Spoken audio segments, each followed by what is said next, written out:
So sa nangutan ako nun sa pagluto sa corn dog o cheese ball is karon ako siya ipakita ko nun saon.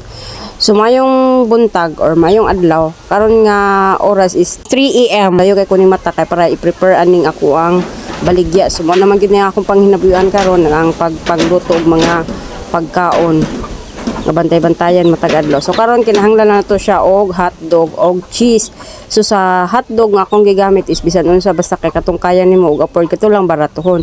So i-cutting nimo na siya depende sa imong gusto basta kay dili lang jud ka malugi nang naira pa tubo gamay ba. And sa cheese pod is akong gigamit nga cheese is queso. So i-slice lang pud nimo na siya sa ingon ana. So ang buok ana is tag 5 pesos. So dili na po ka malugi ana oy. So ingon ana lang depende nimo. Karon kinahanglan so ang kong gigamit is katurang third class nga harina. So nagkuha ako og kanang 1 ka kilo. So bali tunga-tunga na sila. So 1 ka kilo ako ang gigamit para sa katong pagcoating sa hotdog og sa cheese. Ang pagkahuman ana is ako na siyang gibutangan og kanang sugar. So nagbutang ko og asukal gamay. So gibutangan ako sa 1 ka kutsarang asukal. Pagkahuman gibutangan ako siya og syempre ang ato ang baking powder. So baking powder butangan nato siya. So maramon pud ako ang ginako na nakita ra man pud din ako siya. So ako lang pud siyang gipakita kay namon gud pud toy nangutan na lagi kung saan pagluto daw. So inana lang.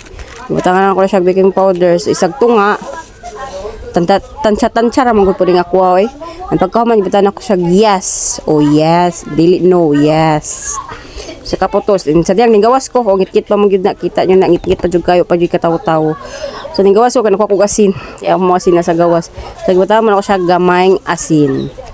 Ang pagkahuman ang ato ang milk powder. So nagamit ko og swak. So kinahanglan pa din mo siya butangan og milk powder. Aha, para lami ba inikit-kit. So ato na siyang i-mix. So i-mix na to siya. So as inahan, okay, kinahanglan naman ginato nimo diskarte no para po din taon maka-income taginagmay kay di pud pwede nga masinal tag salig sa tumbaan na. So mo na akong ginahimo karon bisan unsa nga ako makita sa social media basta kay kaya og naipuhunan halabira. Kay ani naman gining kinabuhing inahan no. Mo diskarte para sa mga anak or labaw pa sa imong mga panginahanglan kay naman jud tay kanang panginahanglan nun. So ingon na ako siyang gi-mix so inato dapat ang iyang texture charing texture pa. So inato dapat kanang dili siya labnaw then dili pud siya gahi. So ako na siya gitabunang silupin then ipadaplin. So to siyang balikan mga 30 minutes. So pagkauman ako na siyang gibalikan mga 30 minutes so mao na siya mag-coating na ta karon.